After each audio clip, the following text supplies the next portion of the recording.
Tada ternyata benar-benar sakit dan Aryatada berusaha untuk bangun. Namun rasa sakit di bagian perutnya memaksa Aryatada untuk duduk kembali. Tidak apa-apa, Paman, bicara sambil duduk, kata dia Wiyat Raja Dewi Maharajasa. Suara Aryatada didahului oleh batuk. Hamba, Tuan Putri Prabu, kata Mahapatih Aryatada.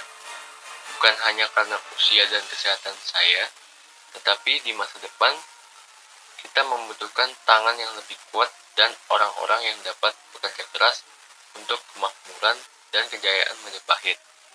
Saya meminta untuk mengundurkan diri dari jabatan saya. Silakan Prabu Putri memilih orang yang pantas untuk menggantikan saya. Prabu Putri Sri Ketarja Tribuana Tunggadewi Jaya Wisnuwardani dan Dyah Wiyat Raja Dewi Maharajasa saling tatap untuk sementara. Mereka menyampaikan isi hatinya tanpa menggerakkan bibir. Dengan gerakan halus dan cakap, Sri Ketarja mendekati telinga adiknya dan mengucap sesuatu di bawah nafas. Ucapan itu pun dibalas dengan cara yang sama. Kedua Prabu Putri ternyata telah mengambil suatu ketetapan. Sri Ketarja berjalan mundur untuk memberikan Dyah Wiyat Raja Dewi Maharajasa peluang berbicara. Dyah Wiyat Raja Dewi Maharajasa menaburkan tatapannya dari ujung ke ujung. Terdapat banyak orang luar biasa dan hebat yang berada di Majapahit. Orang-orang yang dicalonkan tak ada satupun yang dikhawatirkan pengabdiannya kepada Wilwatika. Majapahit mempertimbangkan hal tersebut pula saat memilih seorang Mahapatih baru.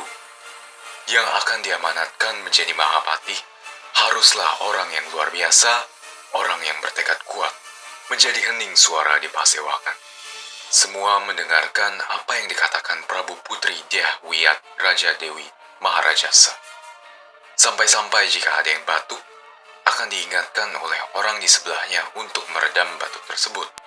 Dyah Wiyati kembali meneruskan doanya. Kami menetapkan, diucapkan oleh Dyah Wiyat dengan suara halus namun bening. Semua detak jantung berhenti sementara.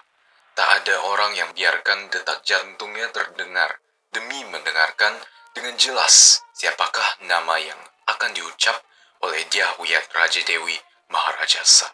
Demi membangun Majapahit yang luar biasa, lanjut Dyah Wiyat, Majapahit yang agung dan gemerlang, diperlukan tangan yang kukuh dan kuat. Majapahit memilih Gajah Mada.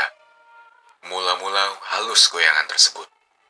Namun, halus itu semakin lama semakin tebal, menyebabkan pilar pendapa Balai Mangguntur berderak keras, seiring tanah mereka berpijak bergoyang makin kencang.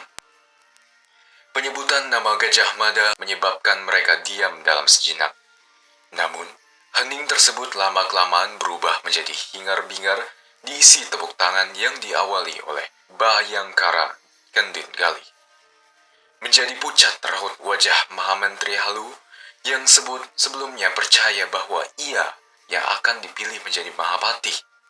Pucat pasi dan tersenyum masam Mahamentri Hino Dyah Janardana yang tidak menduga-duga orang yang dipilih sebagai Mahapatih berasal dari arah yang tidak terduga. Orang yang dengan seketika melonjak berteriak adalah Mahamentri Cerikan Dyah Mano, yang akhirnya melihat orang yang dijauhkan Arya Tadah benar. Andaikan Arya Tadah benar tidak menyebut nama Gajah Mada, ia akan menempatkan diri ikut bersaing. Namun, Dyah Mano mempunyai perhitungan. Tidak ada seorang pun yang bisa menandingi Gajah Mada dalam pemilihan jabatan baru Mahapatih tersebut. Sorak-sorai bergemuruh berasal dari pasukan Bayangkara dan prajurit kalang muda. Senopati Panji Suryo Manduro dan Senopati Harya Tengga akhirnya harus menerima kekalahan dengan ikhlas. Senopati Harya Teleng dan sejawatnya dari Kesatuan Sabu Bayu itu melihat bahwa Gajah Mada memang sosok yang paling tepat menduduki jabatan yang ditinggalkan Arya Tada. Gajah Mada sibuk menghitung hari. Kakang Gajah Mada, berdirilah, kata Dyah Wiyat Raja Dewi Maharaja. Seorang emban muda, emban yang sangat cantik, dengan membawa nampan berisi lembar kain samir datang mendekat.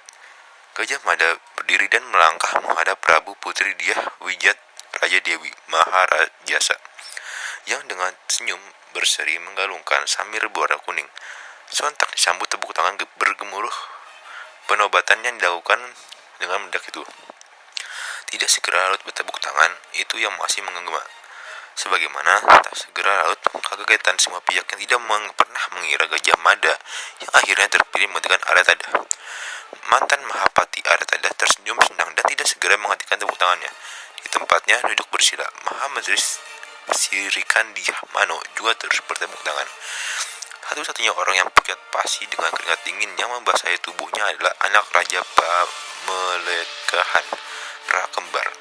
Tak disangka, orang yang amat tibetnya dilambungkan jabatannya dari yang semula patih dan masuk ke dalam Sangapanciri Wilwadika menjadi Pak Mahapati. Jabatan yang tidak ada lagi di atasnya, kecuali Raja. Ditempatkan duduknya, Lambu Beteng bersikap seperti orang yang menahan kencing. Silakan jika kakak Mahapati Amangkubumi Gajah Mada akan berbicara, kata Diah Wiyat Raja Dewi Maharajasa, yang bersama dengan kakaknya kembali duduk dikawal oleh suaminya masing-masing. Maka semua perhatian tertuju pada Gajah Mada yang berdiri tegak karena mengbumi Mahamentri Hinodiah Janardana dan Mahamentri Haudiah Lohak butuh waktu beberapa jenak untuk menerima kenyataan itu. Namun saat mereka bertanya ke kedalaman hati mereka, akhirnya menerima Gajah Mada memang sosok yang pantas menerima jabatan yang ditinggalkan pendahulunya. Maka semua perhatian tertuju pada Gajah Mada yang tegak, kokoh dan bersahaja. Mahamentri Hinodiah Janardana dan Mahamentri Haudiah Lohak butuh beberapa menit untuk menerima kenyataan ini. Namun, ketika mereka bertanya dari lubuk hati mereka akhirnya menerima bahwa Gajah Mada memang orang yang layak untuk posisi yang ditinggalkan pendahulunya. Gajah Mada mengambil posisi Mahapati, menyapa semua yang hadir, dan melanjutkan sedikit lebih lama sementara matanya mengacak-acak wajah Rakembar. Gajah Mada melengkapi mata dari ujung ke ujung.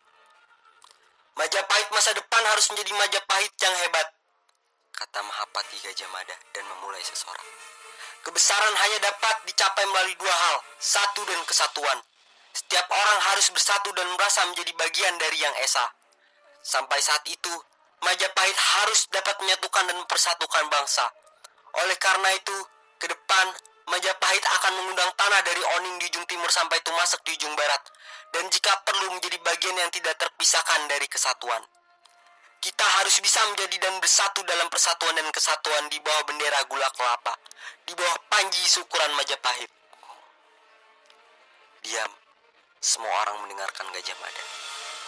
Tetapi kebanyakan orang di istana terkejut. Kebanyakan orang mengira mimpi Gajah Mada adalah mimpi yang sangat agung itu tidak masuk akal. Untuk memenuhi keinginan Majapahit yang agung, lanjut Gajah Mada dengan suara lantang. Untuk mewujudkan mimpi kita, sebelum mimpiku dan tujuan kita bersama menjadi kenyataan, aku bersumpah untuk menjauh dari Hamukti Wiwaha. Untuk saat ini, saya tidak akan mengolok-olok esensi dari makna Hamukti Wiwaha. Saya memilih sebaliknya, Hamukti Wiwaha dilakukan setiap saat sampai Majapahit yang diinginkan terwujud. Saya tetap prihatin dengan puasa tanpa akhir yang merupakan inti dari sumpah saya, Sumpah Palapa, semata-mata karena kebesaran Majapahit. Meluap isi dada Gagak Bongol, meluap penuh banjir bandang isi dada Aditya Warman, meluap isi dada para Bayangkara, meluap pula isi dada kedua Prabu Putri.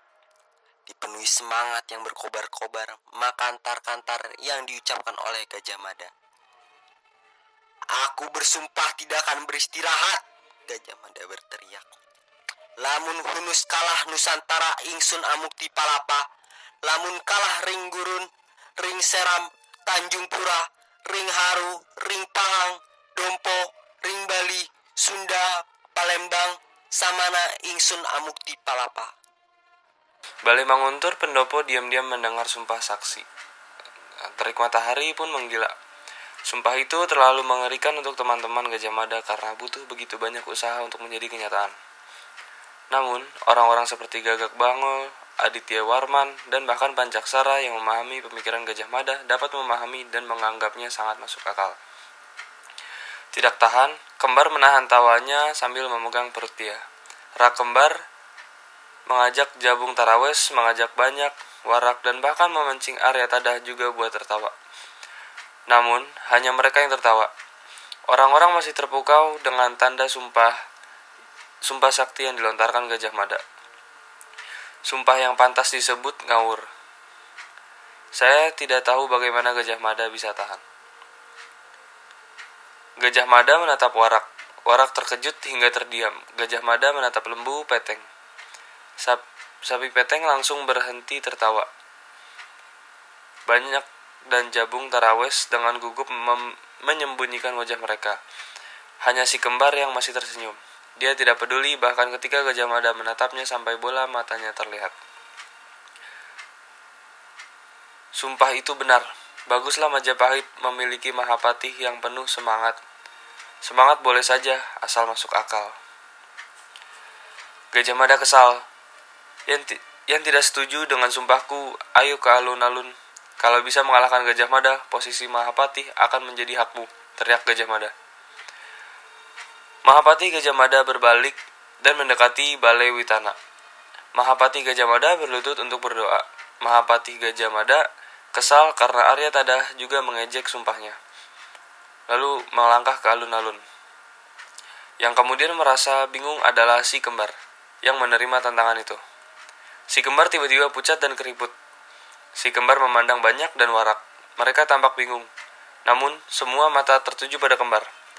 Ke Lembu Peteng yang juga menertawakan sumpah Gajah Mada. Juga dengan Jabung Tarawes.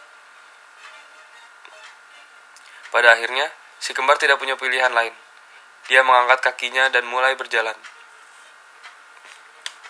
Diikuti dengan teman-temannya. Semua orang yang duduk di Pesekawan berdiri untuk menyaksikan pemandangan yang sangat menarik itu. Gajah Mada hanyalah satu orang yang tidak bisa berbuat apa-apa terhadap si kembar dan teman-temannya. Gajah Mada menunggu kembar mendekat. Kembar yang bingung tidak tahu bagaimana cara menyembunyikan ketegangannya. Jangan ada yang meragukan sumpahku, kata Gajah Mada berbicara pelan, dan kemudian kembar mendengarnya dengan jelas. Jadi jangan salahkan aku, karena telah menghancurkanmu, mengingat kamu adalah sampah yang tidak berguna untuk ukuran Majapahit yang aku inginkan.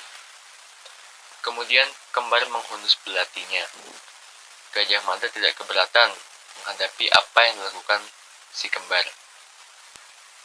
Gajah Mada perlahan melambaikan tangannya, mendorong kembar untuk menyerang terlebih dahulu. Setelah itu, kembar mengacungkan belati, dan tersentaklah ia.